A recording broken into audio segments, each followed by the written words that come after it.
sagen, ich leite jetzt gerne über, gehe da auch dann ins Englische, weil wir haben jetzt internationale Gäste aus Amsterdam. Das ist der Alexander von Gin 1689. Hello, Und guys. hi, hi Alex. Und, Hi. und die This Jane is von Amsterdam Gin, speaking. die Jane von Gin Time, lass mich noch kurz zu Wort kommen, seid ihr auch wieder dran. Die Jane von Gin Time wird sich dem Alexander widmen. Aber natürlich wir alle. Ne? Also bleibt dabei und ja, weiterhin viel Spaß. Macht richtig Freude jetzt. Ne? Also, ich habe übrigens gerade eben den dicken Stein mal probiert. Also lecker. Kann ich nur empfehlen. Tobias, wir bleiben in Bis Kontakt. später.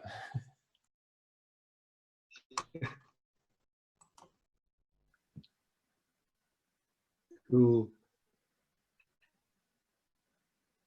Hi, Alex. There you are. Hi, good evening. You're Need to do a little bit louder. Just a second. I hear you. Perfect. Yes, Can you hear me yes. right? Can you see the background a bit, the bottles? Yeah, here your bottle is right in front of me, and a GT, Yeah. of course, gin I like tonic. that. So chin chin to you up there. On the weekend, right? Yes, Yeah. on the weekend. So, you shown us a beautiful video from the story behind your gin and your personal story, but it's difficult to watch both. So I do have my tablet by side and the laptop to switch within to see everything you got for us. So tell us about your gin and your experience and your personal story. Yeah, sure. Just a bit, my name is Alexander, the founder of Gin 1689, and I'm living now in Amsterdam for the last 3 years. But before, I was living in London. And when I was living in London, you know, at 12 o'clock on Friday, the city is, you know, drinking gin and tonics, and at 2 or 3 o'clock, everyone is drunk already. Same in Berlin. Same in Berlin. True.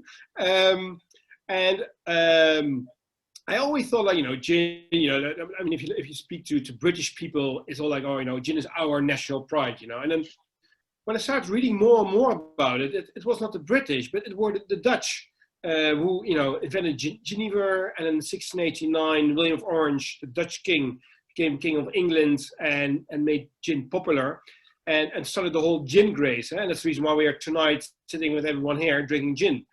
And I thought, wow, I didn't know that, and a lot of Dutch people didn't know that, and certainly a lot of British people don't know that. So, so I thought, how cool would it be to try and find the authentic recipe when the whole gin craze started? So I went to the British Library, and you have to make an appointment because you go to the rare book section, and you need to wear gloves, and there's a security guy all the time with you, because, you know, there's only like one book 300 years old. So you can't just grab a page, you know, I mean. Yeah, take care. That was a bit my idea, but he was very strict. And after 18-month search, I found the recipe in the British Library. I bought the rights for it. And the book was owned by the best friend of the Rockefeller. So this is 100 years ago. The best friend of Mr. Rockefeller was the biggest rare book collector in the world. And I mean, he died 100 years ago, but there's still a trust in LA. So I called the guys and listen, can we bring the recipe back to life and let people try this recipe, and can I have the rights, please? And then he said, sure, for $250 you can have the rights. And I thought, that's not too bad. You know, Americans are always very expensive in this kind of stuff. I said, sure. So I paid it $250. I think I'm the only gin which actually prints the actual recipe on the bottle, so everyone can see the recipe and can make it themselves. But you know, it's a sign of authentic. You know, it's authentic and it's fun. And when we made it, surprisingly, it's quite good as well. Which is, I can tell it is very delicious. I tried them both. Yeah. Very delicious. So, but your personal story for gin, how do you come to gin? Well, I'm a bit cheeky there first. So my brother's got a chocolate factory. Oh, Yes. gin and chocolate. Oh, I'm in heaven. Well, we're launching next week gin and chocolate package as well here in Oh. Holland. So it's I will send you as well. And I thought, like, how cool is it to have your own product in your hand, like a chocolate bar, but as well like a Yeah. bakery or something. And then I thought, okay, what do I like? I said, well, what's your passion? Like chocolate, but that's my brother already doing. I like beer, I love Dutch beers like Heineken, Amstel, Gols. I mean, they're not the best beers, but well known at least. And I like, gin and tonic, a couple of weeks. It's not like I'm drinking every day. But then when I started reading more about the gin and about the history and where it comes from, I'm like, wow, I went from Holland to London. The gin went as well 300 years ago. So that's how I got involved and started this kind of journey, which kind of an adventure, to be honest. So cool. If you can hear something snoring, it's my dog. I'm sorry. She's just lying next to me and snoring all the time. So how is the taste for everybody who is not involved for the taste of your gin? Yeah, so it's a herbal taste, and which is quite nice. There are like 9. I can show the. But you can see it on the Yeah, camera. such a beautiful bottle. It is glowing in the gin community in my shelves. Ah, that's good. Well, certainly in bars, like in fancy bars in Europe, it really stands out. So I don't know if you can see it. You can see the recipe there. So obviously juniper berries, quince, pippin, lemon, orange, nutmeg, aniseed, and cloves. And that makes it really like a herbal like taste as well, which is good. And we launched as well the first. Let me get as well the first Dutch pink gin, and this is called the Queen Mary edition. And Queen Mary was the wife of William Orange, who made gin popular in the UK. So I thought, the pink gin we always say for the ladies and men with confidence, because it's it's pink. And in this book was already like drink this gin with strawberries and raspberries, and I thought, hey, that's cool. So when we decided, okay, let's make a pink gin, let's add strawberries and raspberries as well to make it a bit more fruity as well. I can see Peter also had a bottle of it. Oh, you're my best friend, Peter. Good man. I should send you the pink one as well. Yeah. Only the blue one. So only pretty. the blue one. The blue one. Well, I think he's not that kind of berry type of man. yeah. But my boyfriend also love it. Yeah, the pink one or the blue one? Both, Okay. but more the blue one, but the pink one also. Yeah. And yesterday a friend of mine came over and she tasted it with berries like mine. Yeah. Oh. So it's Yeah. it's You see that the girls love it. But it's surprising that a lot of guys. So when we launched it, we had like a big party like on a sailing boat here in Amsterdam, and had a lot of press. And we thought, okay, the guy's gonna drink the blue one, and the girls gonna drink this one. But a lot of guys said, "Oh, I like to have the pink one." That's. Yeah. The first empty is the pink one. Yeah. Exactly. But certainly the pink gins, like the flavored gins category, that's growing so rapidly. The same we see, obviously, starting in England, but as well the flavored gins is growing rapidly in Holland, Belgium, really big, and I'm sure in Germany as well, I guess. Yeah. So what's your future program? What do you will create next? Good question. So we are obviously working on like an alcohol-free. Oh. To be honest, like it's a bit, again, I like to drink, I think I'm a bit old school, like you need alcohol in a drink, Maybe I sound like an alcoholic now, but it's, but, So we all are. maybe something Dutch, like we drink and we like to. But there's a lot of like demand for it. It's trends which is just starting. But I think if you do it, you really want to do it well. So it takes time. It's not like, you know, making lemonade. It's really like making a decent gin, distract the alcohol out of it, and then make sure after 1 or 2 years, it's still nice to drink as well. And that's always a challenge with alcohol-free products in general. So therefore, we're fine-tuning the process to make sure it's a nice, high-quality drink. Yeah, I think it's a very difficult process to make it taste like a gin without gin in it. Yeah. And that makes it so expensive, I guess. But I think, for me, it's just my opinion, and I'm sure some others will join me with it. It is way too expensive for not alcoholic. It's like it is a botanical lemonade. Yeah, but what makes it expensive, and I often have to answer that question as well. Like, you know, why is it so expensive? It's like, you know, it's the process is you make gin and then you extract the alcohol, right? Yeah. So that's the reason why. But yeah, for a lot of people, like, isn't it just alcohol and a bit of a marketing around it? No, it's a bit more. Yeah. But I think it's a good trend. I think, I mean, for example, in the UK, almost 1/3 of the gin brands sold are flavored gins, right? And limited edition gins as well. I think that's happening now in Germany and Holland, and to have so many different, like, you know, limited edition gins, which is interesting. You know, it's very exciting. Yeah, and the barrel raised gin and kind of stuff is very popular in here. There's some kind of splitting from a non-alcoholic and very barrel-aged gin. So there's still a lot of things happening. I mean, quite logic would be having like an orange gin, you know, William of Orange. So that's another thing which, you know, with strawberry, with oranges in it, and orange color. I think that could be a nice one.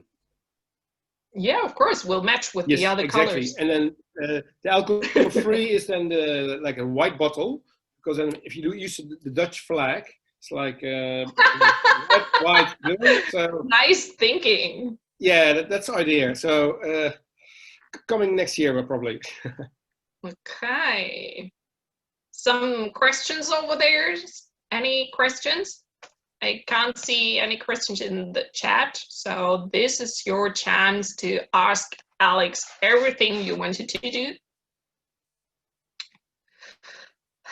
Where are you living now, Alex? Are you in UK or are you in Holland? No, I'm in Amsterdam, and it is. I visit Amsterdam 2 times. Did you behave? Yeah, it's so pretty. Yeah, it's certainly in. I think it has more canals than Venice. So certainly in the really. It is. I've been through some of them. Yeah. Well, we have a lockdown here in Amsterdam as well, and I think mid-December the bar is going to open again. But now what we see here is like a lot of like cocktail bars. They are making like pre-mixed, or you know, you can order really nice cocktails. For example, the Flying Dutchman, pretty well known. Tess is doing his really good cocktails as well, and yeah, that's a bit how in the lockdown how to, you know, make cocktails for your guests, right? I think that's the way to do it. Yeah, it's pretty hard, but this is a chance for some new ideas for selling gin or being in a bar. And yes. I just see a question. Should I just answer the question? Yeah, what's the perfect serve? So the perfect serve is, I always like it with strawberries and raspberries. For example, I'm just drinking like a gin and tonic, and then like tonic-wise, I like Mediterranean from Fever Tree. I do like Double Dutch as well, and certainly the Story, and you know, Double Dutch tonic. But they have some really amazing tonics. That's really nice together as well. And Thomas Henry, of course, which is a good one. And did you taste it with Schweppes? I've tasted with Schweppes. I do prefer the Thomas Henry or the Fever Tree one. Okay, I did my one with the pink one with the berries with an Indian tonic from Schweppes first, and Yeah. then with a fever tree too. Which one you like? I like most the fever tree. Yeah. Yeah, it's I mean, one thing which in general we don't talk that much about it. Everyone is talking about gin and tonic and ordering gin and tonic and cocktails. But for example, like ginger ale or ginger beer, I love that as well with gin. Ginger beer, yeah, with Yeah. some kind of gin, maybe not with the berry one, but with the original. Yeah, will be with the great. rich blue one. This is really nice with like ginger or ginger beer, but it's Yeah. I really like that. But do you have a cocktail? Which one you could mix with it? Well, I like the Negroni. I think this is a really good one for Negroni. Yeah. And what we see as well, like we had I think the best party in Amsterdam in August is the gay parade, because you just look and they're like the most, I mean, you live in Berlin, but it's like, oh my God, what a variety of people here. It's one big entertainment. And a lot of really cool hotel bars, they have like a special gay parade cocktail, a bit sweeter. And this one is really nice for like the sweeter cocktails, because it's a fruity gin, so it enhances flavors as well. Sounds great. Yes. So what's your favorite bar in Amsterdam? Everybody needs to meet up there.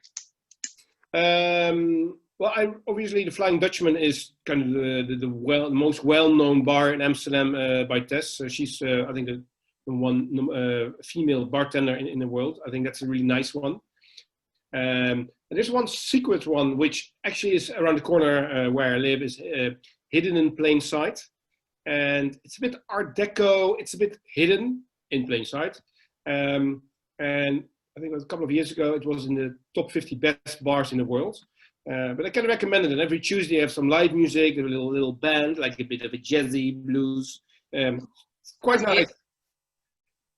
Jazz and blues with the gin. Yeah, so and we see here in Holland as well. I mean, the gins, like every month, new gins are on the market, new flavors. So it's very exciting.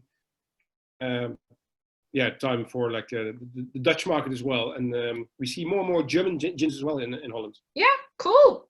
So like Ferdinand is getting bigger. I do see them quite a few. I mean, obviously Monkey 47, but they are everywhere now. Okay. So how many gins are in your collection right now? Well, I believe if I drink another gin, I'm unfaithful, you know. So like cheating. But yeah, certainly when I was starting this whole project, you know, this whole journey, I tried a lot of gins, a lot of bottles, you know, like what's working, what's not working, what fits the story.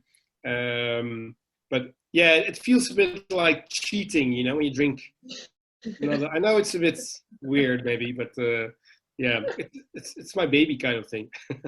I can tell. Yeah, it is. Yeah. You can taste it. I can taste it. Any other questions up there? No. Okay. So, do you have a favorite German gin?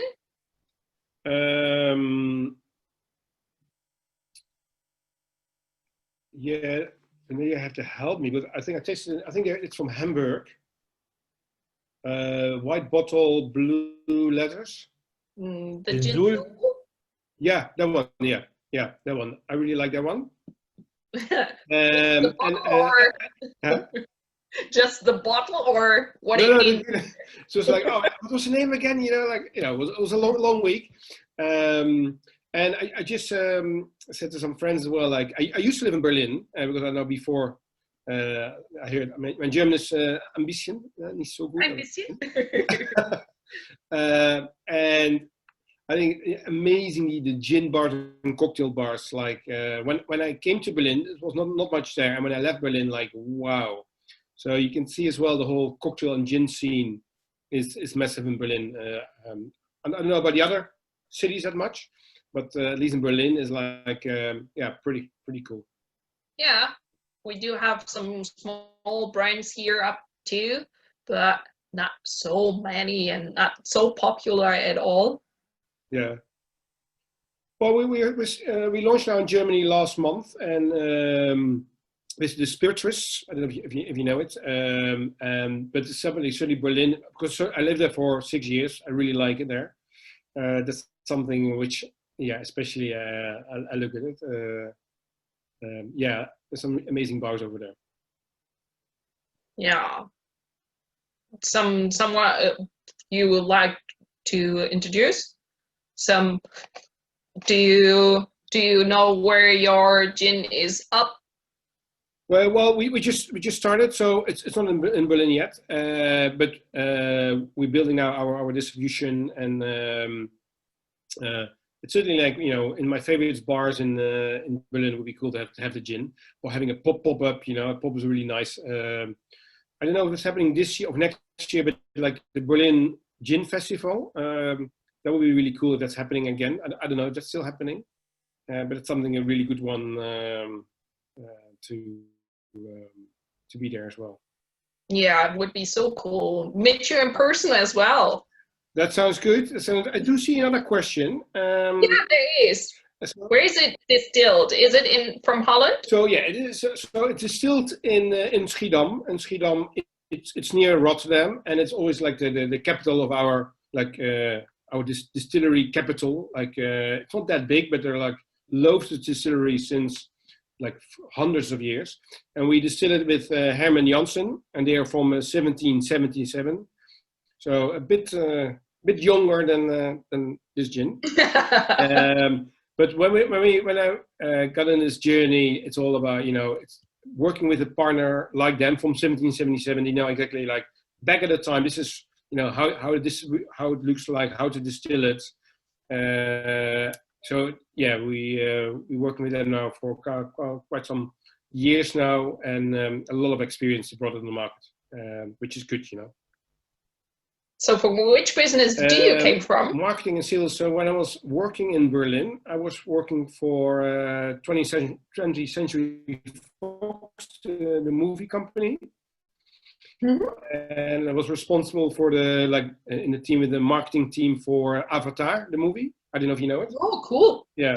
So that was pretty cool. It was, I think, the first 3D movie, and we rented the cinema on Alexanderplatz, and we went with the marketing team, and was David Cameron showed us the movies and how to market it, etc. It was pretty cool.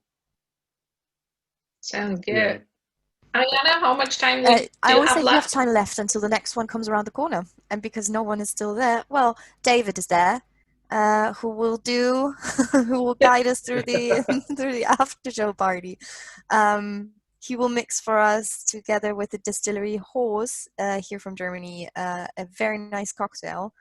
And we already published the ingredients on the website, so I hope that some of you guys will mix it together with him. And I really hope that you do it for, like, slow enough, but I think you're good at it, no? David, yeah, you know what you're doing. You're a professional in front of the camera, I know. Sounds good. Nice. David, did you taste it before? The gin you're talking about right now? You. Yes, of course. I have, first of all, the pink edition, but it's still closed because it arrived a few days ago. And the black or the blue one for the real man. It is so lightly. And the blue edition. And the blue edition is, I think, almost empty. Because I really like it, yeah. What's your favorite? Oh, you haven't tried the pink one. I haven't tried the pink one. Yes. Right. Not yet. Not yet. I can do right now. And when you guys are in Amsterdam, let me know, and I show you around. And so next year, I mean, the idea was to do this year having like a gin and tonic boat on the grachten. Oh, sounds good. Yeah, but you know, because of the whole situation, we don't have it this year. But there's something happening. But I can give you a tour as well. That sounds amazing. Yeah. Amsterdam anyway again. It's certainly summer. The winter's too cold. Don't come in the winter. The summer is better. I've been the first time we've been there around Christmas on the 5th December, I Is he think. Dutch? I met my boyfriend there. Oh. No, he's from Germany, but we. Oh, that's lovely. Yeah, sometimes. Love is in the air in Amsterdam, you know. Yeah, a lot of love here. it's nice. So why not? Well, if it's too cold in Amsterdam or Germany, I live in Spain, so if you want, you can just come here. I like that. We still got 23 degrees. I cannot complain. It's damn cold in Berlin, I can tell. I can imagine. I always look at the weather. I look at the weather from here and then from Germany, and I'm like, nah, I made the right decision.